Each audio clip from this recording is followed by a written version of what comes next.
I never thought retirement would involve becoming a full-time border guard on my own property. But here I was at 63, standing at the locked gate of my Montana ranch while 200 angry golfers stared at me from the other side. My name is Samuel Richardson, and I own 400 acres of pristine ranch land in Cascade County, Montana, about 40 miles east of Great Falls. I bought this property 22 years ago with my late wife, back when the most complicated thing we had to worry about was whether the cattle prices would hold steady through winter. The land came with water rights, timber, and enough open space that you could stand on the front porch and not see another human being for miles in any direction. It was paradise. Then, Paradise Hills Development Company bought the adjacent property 3 years ago. At first, I did not mind. They built a gated community with about 60 homes on 200 acres, all cookie-cutter McMansions with vinyl siding and 3 car garages. The development sat on what used to be the Morrison Ranch after old Pete Morrison died and his kids sold out faster than you could blink.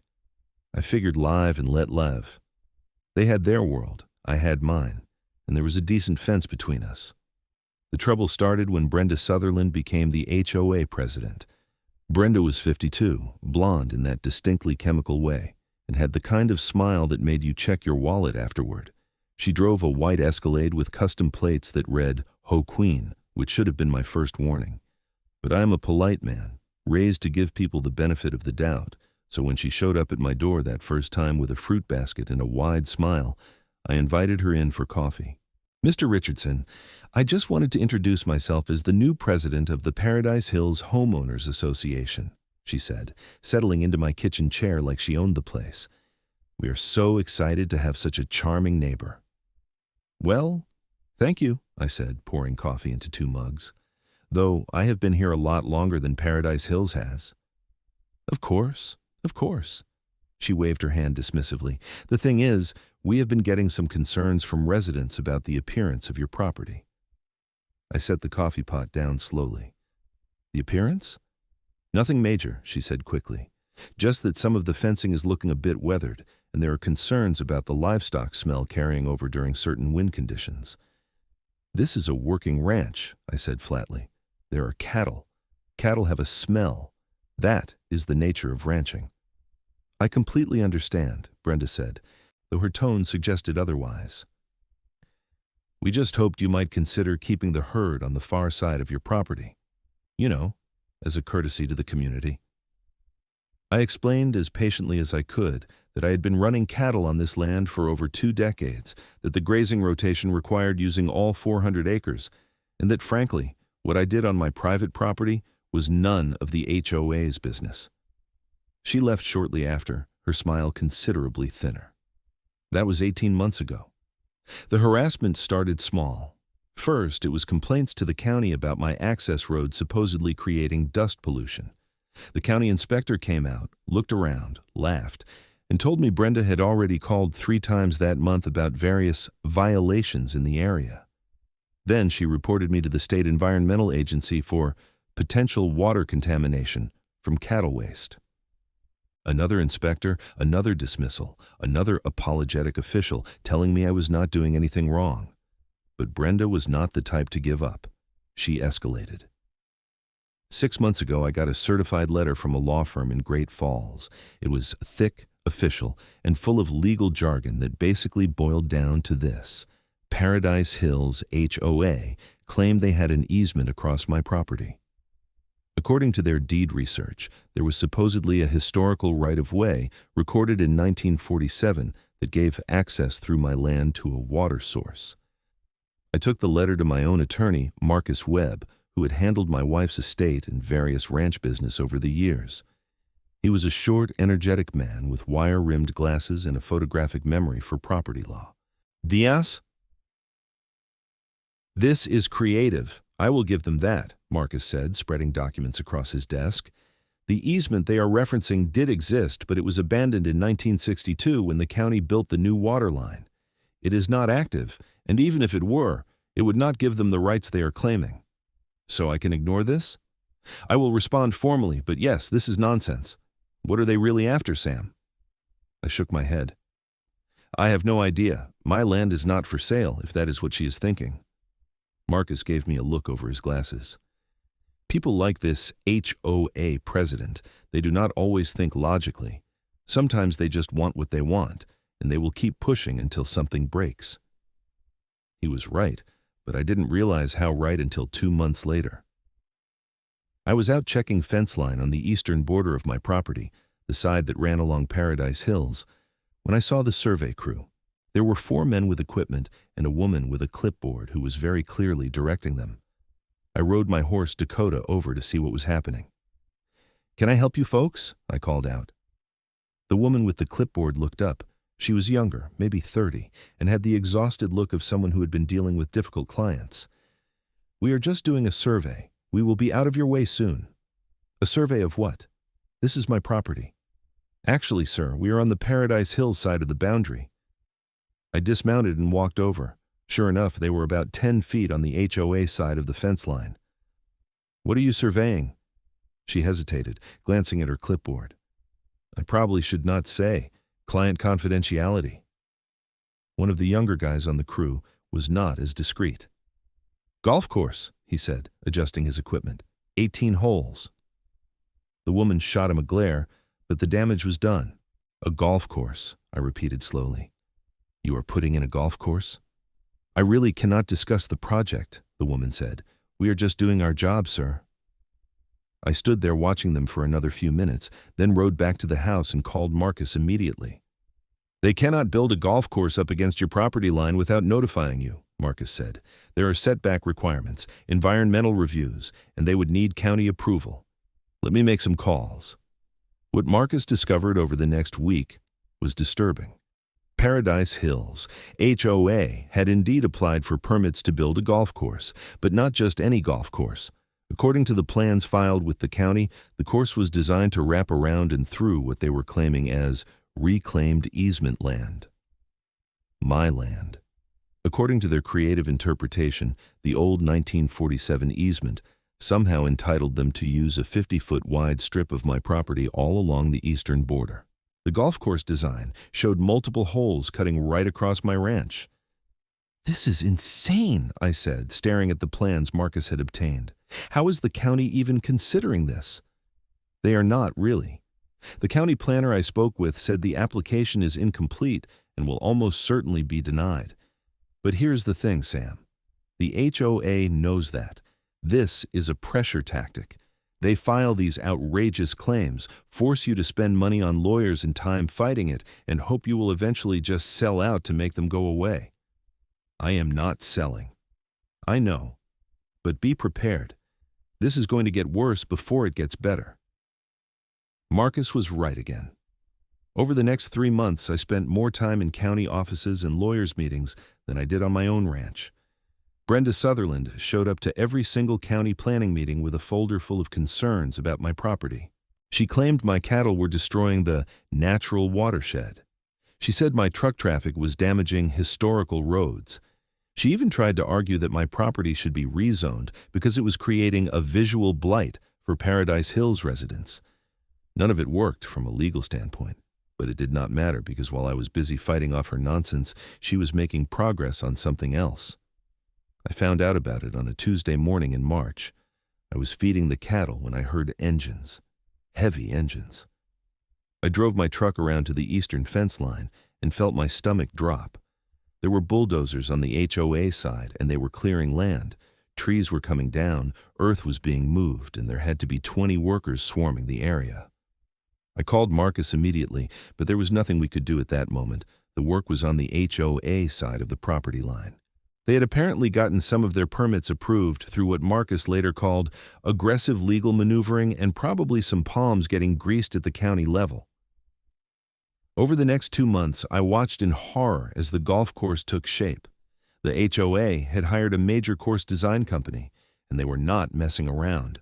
They installed irrigation systems, planted hybrid grass, built sand traps and water features, and they did it all right up against my fence line, sometimes within inches of the boundary. But that was not the worst part. The worst part came when I noticed that several of the holes did not make sense. The fairways would run up to my fence line, then there would be a green on the other side of my property, then the next tee box would be back on the HOA side. It was like they had designed the course assuming they would have access through my land.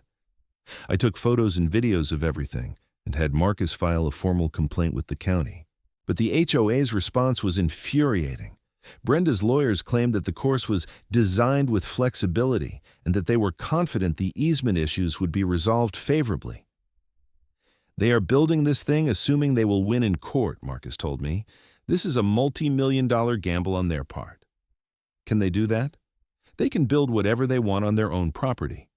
But Sam, if they try to actually use your land without permission, that is trespassing. That is when we can really nail them. Summer arrived and the golf course neared completion. It was actually beautiful in an infuriating sort of way. The grass was perfectly manicured, the sand traps were pristine white, and the water features looked like something out of a resort magazine. They had even built a fancy clubhouse with a pro shop and a restaurant. And then I got another letter. This one was not from lawyers.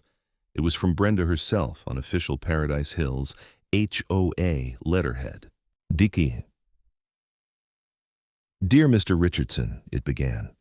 We are pleased to inform you that Paradise Hills Golf Club will be opening on July 15th. As a gesture of good faith and neighborly cooperation, we are offering you a complimentary platinum membership valued at $12,000 annually. This membership would allow you full access to the club facilities, including the restaurant, pro shop, and of course, the championship 18-hole course. We hope this demonstrates our commitment to positive community relations and that you will consider granting the access easements necessary to complete the course layout as designed. We believe this arrangement would be mutually beneficial and look forward to your positive response. I read the letter 3 times, each time getting angrier. They had built a golf course assuming I would just hand over my land, and now they were trying to bribe me with a membership to use the very thing they had built by stealing from me. I called Marcus. This is actually good for us, he said. This letter essentially admits they need your permission to complete their course. They are in a bind now. They have invested millions, and the course does not work without access to your property. What do they think is going to happen? Honestly, I think they assumed you would either sell or cave under pressure by now. They are not used to people standing up to them. I thought about my wife, Margaret, who had died 4 years earlier from cancer. We had planned to spend our retirement on this ranch together. She loved this land as much as I did. Before she died, she made me promise not to let anyone push me around, not to give up the life we had built together. So what is our play? I asked Marcus. We wait. Their opening day is July 15th. Let us see what they do, document everything. If they trespass, we have them. July in Montana is gorgeous. The weather was perfect as the 15th approached, and I could see the activity ramping up at Paradise Hills. They had advertised the golf club opening in newspapers and on radio stations across the region.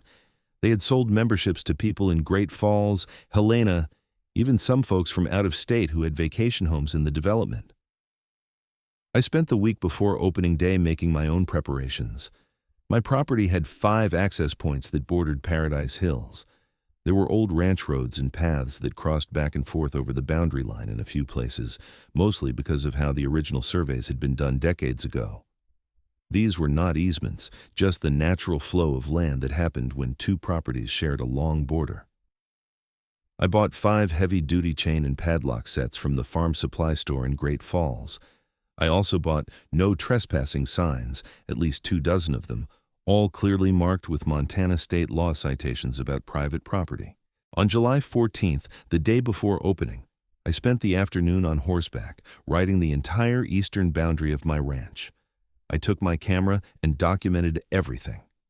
The golf course was complete, and it was obvious how they had planned to use my land.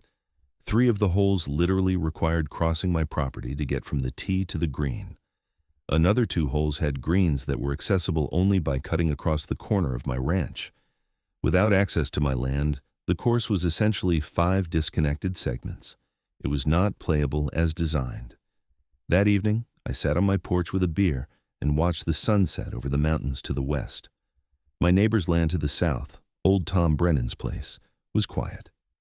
Tom ran sheep and minded his own business. He had told me months ago that he thought Brenda Sutherland was crazier than a sack of weasels, and that he hoped I would make her regret messing with a real rancher. I slept well that night. July 15th dawned clear and warm. I was up at 5 in the morning, like always, and I did my normal routine. Fed the cattle, checked the water troughs, made breakfast. Around 7, I loaded my truck with the chains, padlocks, and signs. The first access point was an old ranch road that ran from Paradise Hills through 100 yards of my property before connecting back to their development on the other side. It was one of those geographical quirks where my land jutted into theirs like a peninsula. They had paved this road recently, probably assuming it would be part of the golf cart path. I drove my truck across the road, blocking it, and then strung a heavy chain across with a padlock. I posted 2 no trespassing signs on either side. Then I moved to the next access point. By 9 in the morning, I had secured all 5 access points. Every path, road, or passage that crossed my property was now locked and signed. I parked my truck back at my house and waited. The golf course opening was scheduled for 10 o'clock with a ribbon-cutting ceremony. I could hear music and voices carrying across the distance. They had quite a crowd. At 10:15, my phone rang. It was a number I did not recognize. Mr. Richardson? This is Donald Kemper, the golf course manager at Paradise Hills. We seem to have a situation. What kind of situation? Well, sir, it appears someone has blocked several of the access roads we need for the course. I was wondering if you knew anything about that. Those are not access roads. Those are parts of my private property. There was a pause. Sir, we have an easement. No, you do not. You claimed you do, but no court has ever agreed with you. Those are my roads on my land, and I have decided to secure them. But we have 200 people here for the opening. We have members who paid thousands of dollars. We cannot run the course without those paths. That sounds like a problem you should have considered before building a golf course on the assumption you would win a legal battle. Sir, I'm going to have to call the police. You do that. Tell them Samuel Richardson is restricting access to his own private property, which is his legal right under Montana law. I will wait right here for them. He hung up. 20 minutes later, a sheriff's deputy pulled up to my house. I knew him, actually. Deputy Frank Morrison, old Pete Morrison's nephew. He had grown up around here and knew every inch of the county. Hey, Sam, he said, getting out of his patrol car. I got a call about a property dispute. Come on in, Frank. I have coffee on. We sat at my kitchen table, and I showed him everything. The letters from the HOA, the legal filings, the survey maps, the photos of the golf course construction. I showed him the property deed and the title report Marcus had obtained that clearly showed no easements across my land. Frank looked through it all, sipping his coffee. Finally, he set down the documents and sighed. Sam, you are completely in the right here. This is your land, and you can restrict access however you want. The golf course manager said he was calling the police. He did. He claimed you were blocking public access roads, but these are not public roads, and I can see from your deed that they are on your property. There is nothing I can do, and frankly, nothing I should do. This is a civil matter between you and the HOA. Can they sue me? They can try, but from what I am looking at here, they do not have a leg to stand on. If anything, they are the ones who might be in trouble for building infrastructure on the assumption they could use property they do not own. Frank finished his coffee and stood up. I will file a report saying I investigated and found no criminal activity. But Sam, these HOA folks, they are not going to let this go easily. I know. You need anything, you call me directly. Okay? I do not like what they have been trying to pull here. After Frank left, I walked back outside. I could hear raised voices in the distance coming from the golf course.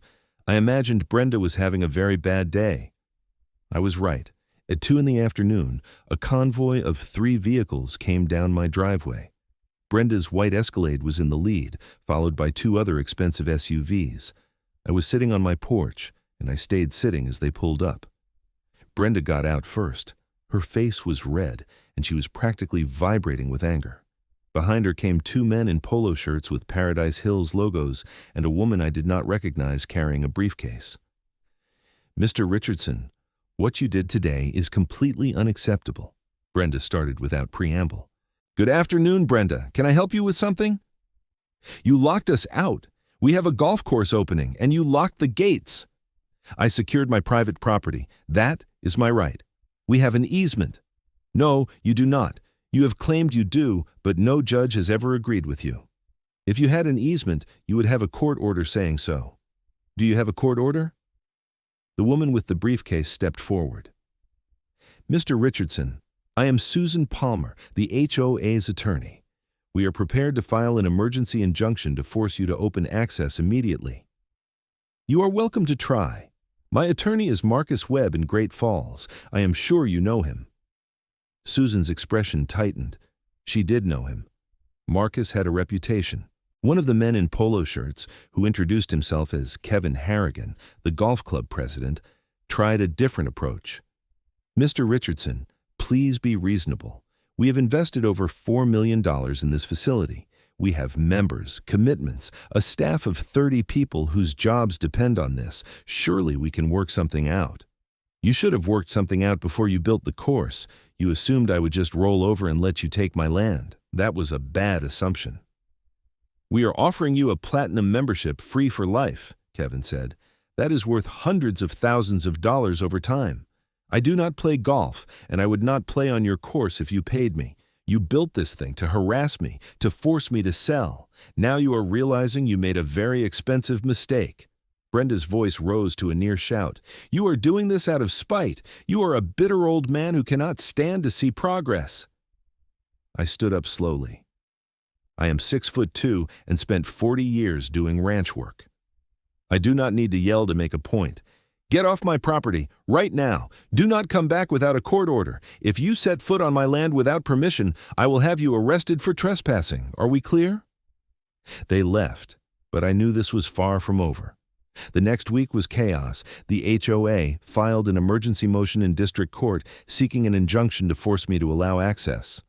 Marcus responded with a counter motion detailing all of the HOA's harassment, false claims, and illegal assumptions. The local newspaper got wind of the story, and suddenly I had reporters calling every day. The hearing was set for July 28th, less than 2 weeks after the golf course's failed opening. In the meantime, Paradise Hills was hemorrhaging money. They had to refund membership fees, cancel tournaments, and pay staff for a facility that could not operate.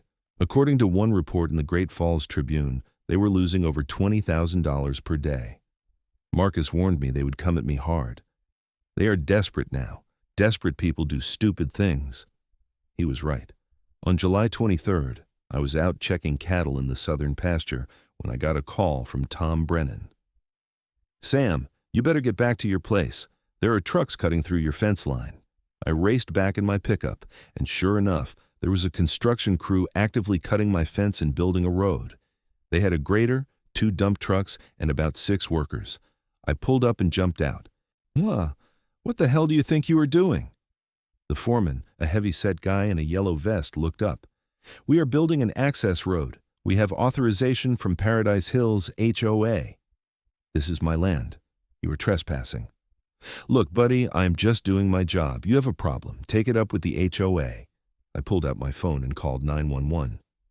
This is Samuel Richardson on Old Ranch Road. I have trespassers destroying my property. I need law enforcement immediately. The foreman's expression changed. Wait, hold on now. You are actively destroying my fence and grading my land without permission. That is criminal trespass and property destruction. 2 sheriff's deputies arrived within 15 minutes. One was Frank Morrison again. The other was a younger deputy named Torres. I showed them my property markers and the clear evidence that the construction crew was working on my side of the boundary. Who authorized this work? Frank asked the foreman. Paradise Hills HOA. We have a contract. Do you have a property survey showing you have the right to work here? The foreman shuffled through papers in his truck. I have the work order from the HOA. They said it was all cleared. It is not cleared, I said.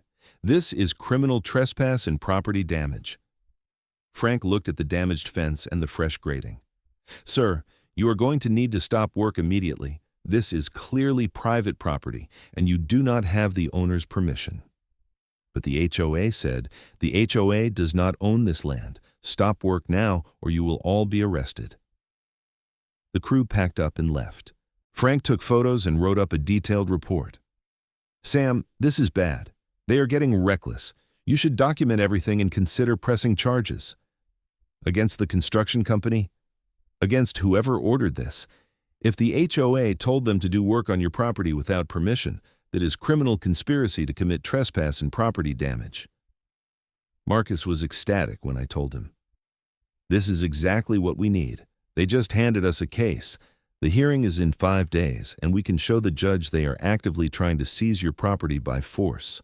The hearing on July 28th was held in the Cascade County District Court in Great Falls. The courtroom was packed. Brenda was there with Susan Palmer and Kevin Harrigan.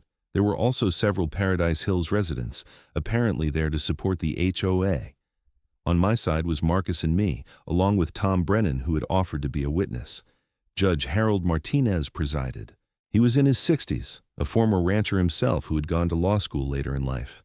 Marcus said that was good for us. The HOA went first. Susan Palmer made an impassioned argument about how the golf course represented a significant investment that would benefit the entire community. She claimed the old easement from 1947 had never been properly abandoned and that I was obligated to honor it.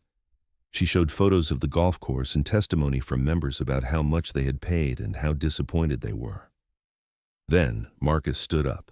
Your Honor, this is a very simple case dressed up with a lot of noise. The plaintiff claims an easement exists. They have provided no valid legal documentation proving that easement is active. Meanwhile, my client has a clear title to his property with no encumbrances. The plaintiff built a multi-million-dollar golf course on the assumption they would win a legal battle they had not yet fought. That was their choice, and it was a foolish one. He then presented evidence of all the harassment, the false complaints to county agencies, the attempted bribery with the golf membership, the photos from July 23rd showing the construction crew destroying my fence. Your Honor, just 5 days ago, the plaintiff attempted to seize my client's property by force. They hired a construction crew to build an access road on land they do not own without permission, causing thousands of dollars in damage. This is not a civil disagreement. This is an ongoing campaign of harassment and illegal seizure attempts. Judge Martinez looked over his glasses at Susan Palmer.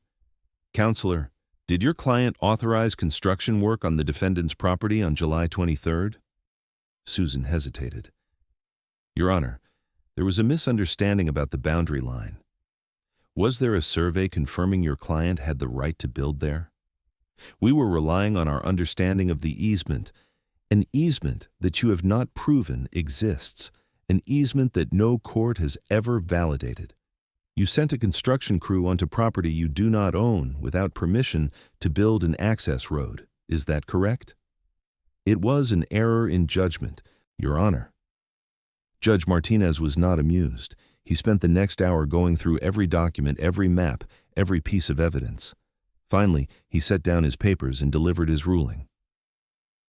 The court finds no evidence of an active easement across the defendant's property. The 1947 easement cited by the plaintiff was abandoned in 1962 and is not enforceable. The plaintiff's motion for an injunction is denied. Furthermore, the court finds that the plaintiff's actions on July 23rd constitute criminal trespass and property damage. The court is referring this matter to the county attorney for potential prosecution. The defendant is entitled to recover damages for the fence repair and any other costs associated with defending against this frivolous claim. The plaintiff is ordered to pay the defendant's legal fees. This case is dismissed. The courtroom erupted. Brenda Sutherland looked like she had been slapped. Kevin Harrigan had his head in his hands. Marcus was grinning. Outside the courthouse, reporters swarmed us. I kept it simple. I am glad the court recognized that property rights still mean something in Montana. I just want to be left alone to run my ranch in peace. Marcus added, this should serve as a warning to HOAs and developers everywhere. You cannot bully people off their land, and you cannot build infrastructure on property you do not own. I thought that would be the end of it. I was wrong. 2 weeks later, I was served with another lawsuit. This time, it was not from the HOA directly. It was from 17 individual Paradise Hills homeowners who claimed my refusal to allow access was causing them financial harm because their property values were declining due to the non-functional golf course. Marcus laughed when he saw it. This is desperate. They have no case. You cannot sue someone for exercising their property rights on their own land. But it meant more legal fees, more time in court, more stress. The homeowner's lawsuit dragged on for 2 months before being dismissed in September. By then, I had spent over $40,000 in legal fees, even with the HOA being ordered to pay some of it. The golf course sat unused through August and September. Paradise Hills tried to redesign the course to work within their own property boundaries, but it was impossible. The geography did not work. They would have had to tear up millions of dollars worth of construction and start over, and even then, they could probably only fit 14 holes on their available land. In October, I heard through Tom Brennan that the HOA was facing a financial crisis. They had borrowed heavily to build the course, and without revenue from memberships and green fees, they could not make the loan payments. Several Paradise Hills homeowners were threatening to sue the HOA board personally for mismanagement. Brenda Sutherland resigned as HOA president in early November. According to the local newspaper, she was pursuing other opportunities. Translation, she was forced out before the lawsuit started flying. But the story was not over yet. On November the 18th, I got a call from Frank Morrison. "Sam, you need to hear this. We just arrested Brenda Sutherland." "For what?" "Fraud, embezzlement, and forgery. Turns out she has been skimming from the HOA budget for over a year. When we executed a search warrant on her house, we found documents showing she forged your signature on easement agreements and filed them with the county." I felt my blood go cold. She forged my signature? Yeah, she created fake documents showing you had agreed to grant access across your property. She never filed them with the court, probably because she knew they would be examined too closely, but she used them to convince the golf course investors and the HOA board that everything was legal. That is why they were so confident about building the course. How much did she steal? Looks like about $300,000 over 18 months. She was using HOA funds for personal expenses, vacations, her Escalade payment. The golf course project was partly a way to hide the missing money. She convinced the board to borrow millions, figuring she could bury her theft in the larger budget. I sat down heavily. So this whole thing, the golf course, the harassment, all of it was part of a scam. Looks that way. The county attorney is building a case. With the forgery, fraud, and embezzlement, she is looking at serious prison time. The next few weeks were a media circus. The story went regional, then national. HOA president's golf course scam made headlines everywhere. Reporters dug into Brenda's background and found she had been involved in questionable HOA dealings in Colorado before moving to Montana. She had left 2 previous communities under suspicious circumstances. The criminal case moved fast. Brenda's lawyer tried to negotiate a plea deal, but the county attorney was not interested. The evidence was overwhelming. In addition to the financial crimes, they also charged her with criminal conspiracy for ordering the July 23rd trespass onto my property. The trial was held in January. I had to testify about the harassment, the fake easement documents, and the property damage. It was not pleasant, but it was necessary. The jury convicted her on all counts. In February, Judge Martinez sentenced her to 7 years in state prison and ordered her to pay full restitution to the Paradise Hills HOA and to me for my legal fees and property damage. Kevin Harrigan and the rest of the HOA board were not charged criminally, but they faced a wave of civil lawsuits from homeowners who had lost money on membership fees and property values. Paradise Hills Homeowners Association essentially went bankrupt. The golf course property was sold at auction in March to a developer who planned to convert it into additional housing lots. By April, the whole thing was finally over. The golf course was being torn up. The Paradise Hills HOA had been dissolved and reformed under new management, and I finally had peace and quiet again on my ranch. Tom Brennan came over one evening in late April, and we sat on my porch watching the sunset. "Hell of a year," Tom said. That it was. "You ever think about just selling out, taking the money and going somewhere easier?" I shook my head. "This is my home. Margaret and I built our life here. I promised her I would not let anyone push me off this land." "Well, you sure kept that promise. You know half the ranchers in the county are buying you drinks whenever you go into town, right? You are a folk hero." I laughed. "I just wanted to be left alone." That is what makes it so good. You did not go looking for a fight.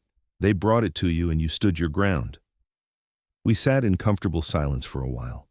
The mountains to the west were turning purple in the fading light. The cattle were settled for the night. Everything was as it should be. You hear Paradise Hills is having trouble selling homes now? Tom said. Apparently word got out about the HOA disaster and nobody wants to buy there. Can't say I'm surprised. Who wants to live somewhere where the HOA president was a criminal? Serves them right for letting her run wild in the first place. Should have paid attention to what she was doing. A thought occurred to me. You know what the funniest part of all this is? What's that? If they had just left me alone, if Brenda had not started all this harassment and the golf course nonsense, I never would have dug into the HOA's finances.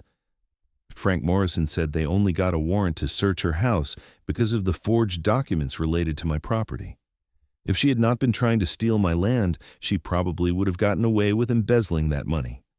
Tom laughed. So she basically brought herself down by being too greedy. Exactly.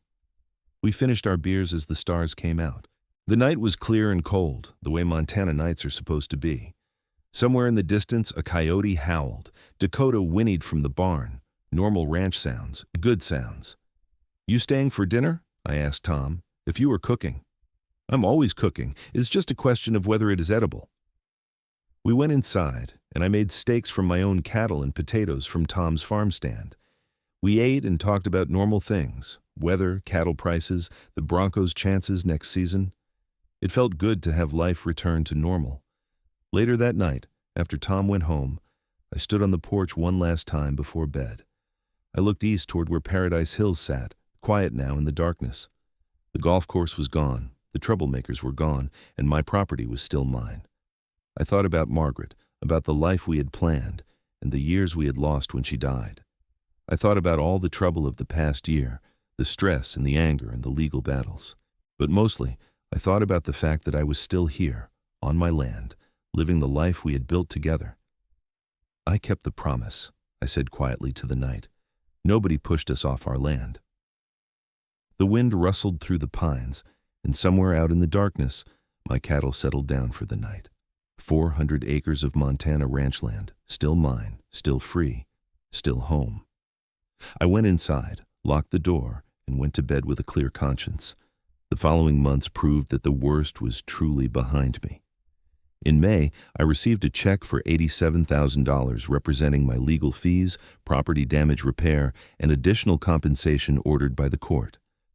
The money came from the liquidation of Paradise Hills HOA's assets, including the sale of Brenda's house and vehicles. Marcus called me when the check cleared. Well, Sam, I think we can finally close the books on this mess. Thank God. I never want to see the inside of a courtroom again. You know, this case is going to be taught in property law classes for years. You have set a pretty important precedent about HOA overreach and property rights. I just wanted them to leave me alone.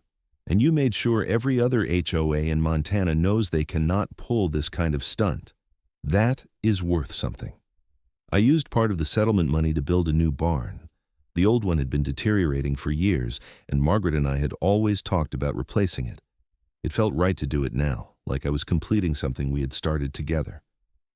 The new barn was finished by July, exactly 1 year after I had locked the gates and stopped the golf course opening. I threw a barbecue to celebrate, inviting Tom, Marcus, Frank Morrison, and about 30 other friends and neighbors from the area.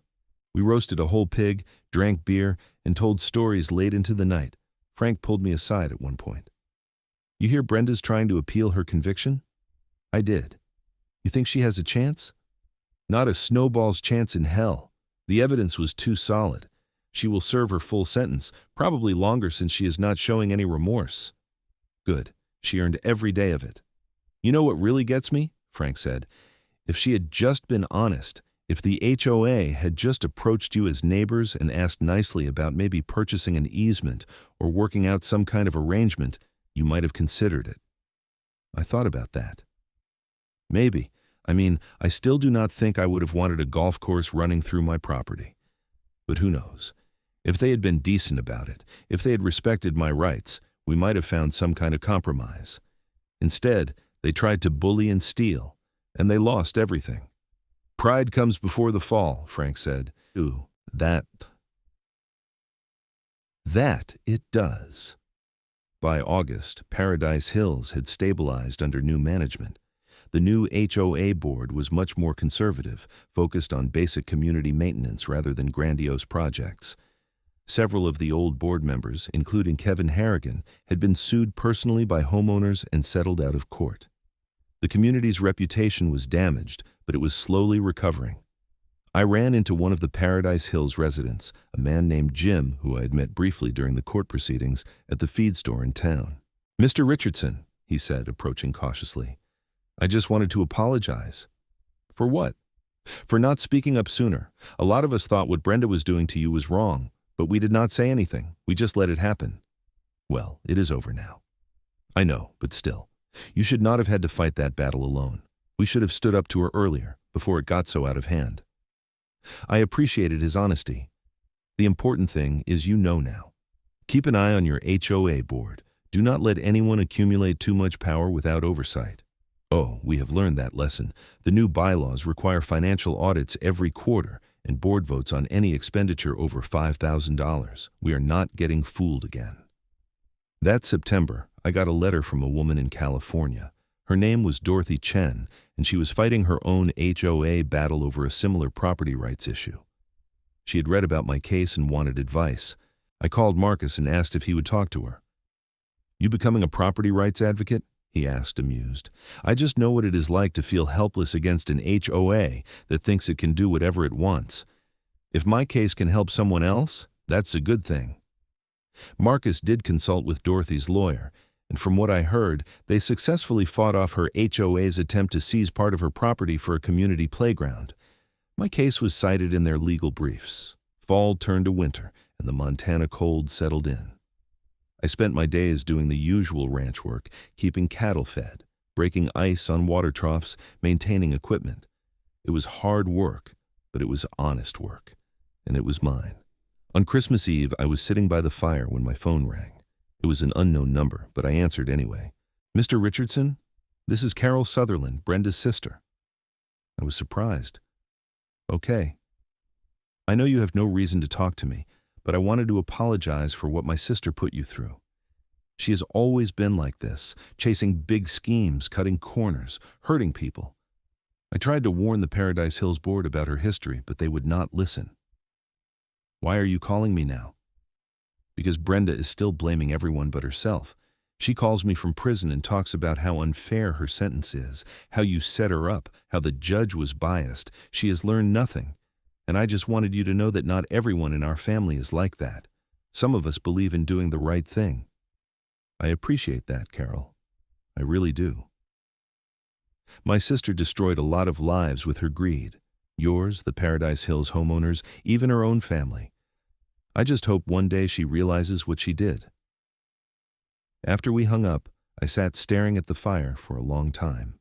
I thought about how different things might have been if Brenda had been a different person, if she had approached the situation with honesty instead of scheming. But there was no point dwelling on what might have been. The reality was she had chosen her path, and now she was paying for it. The new year came, bringing 2026 and new possibilities. In January, I got a call from a documentary filmmaker who wanted to make a short film about my case for a series on property rights in America. I agreed, figuring it might help other people in similar situations. They came out in February with cameras and equipment and spent 3 days filming. They interviewed me, Marcus, Frank Morrison, Tom Brennan, even Judge Martinez. The documentary, called Locked Gates, aired in April on a streaming service and got a lot of attention. Suddenly, I was getting interview requests from news outlets and podcasts. I declined most of them, but I did a few because Marcus convinced me it was important to keep telling the story. "Every time you talk about this, you are helping protect property rights for everyone," he said. "You are showing people they do not have to be afraid of HOAs or developers or anyone else who tries to bully them." By May, as I write this now, life has fully returned to normal. The cattle are healthy, the ranch is running smoothly, and I have not heard from anyone at Paradise Hills in months. The settlement money is in the bank, the new barn is standing strong, and my property is secure. I am 64 now, and I think about retirement sometimes, but I am not ready yet. This ranch is my life, my connection to Margaret, my purpose. As long as I am able, I will keep working this land. Tom came over last week with news that Paradise Hills is officially being renamed Cascade Meadows in an attempt to escape the negative associations with the old name. The golf course property has been developed into 20 new home lots, and they are selling slowly but steadily. "Think you will ever get new HOA neighbors?" Tom asked. "Probably, but I doubt they will try anything like Brenda did. Word gets around." "Damn right it does. You are the most famous rancher in Montana now." I laughed. I never wanted to be famous. I just wanted to be left alone. "Well, you got your wish, and you made sure everyone knows what happens when you mess with a Montana rancher's property rights." We sat on the porch, drinking coffee and watching the spring sun warm the valley. The grass was greening up, the cattle were calving, and everything felt right with the world. I thought about everything that had happened over the past 2 years, the harassment, the legal battles, the stress and anger and frustration, but also the victory, the justice, the satisfaction of knowing I had stood my ground and won. Margaret would have been proud. "You know what I realized?" I said to Tom. "What's that?" "Brenda actually did me a favor in a weird way." Tom raised an eyebrow. "How do you figure?" "She forced me to fight for something I care about. After Margaret died, I was just going through the motions, working the ranch because it was what I knew how to do. But fighting Brenda, standing up for my property, it gave me purpose again. It reminded me why this land matters, why property rights matter, why it is important to stand up to bullies." That's a hell of an optimistic way of looking at it.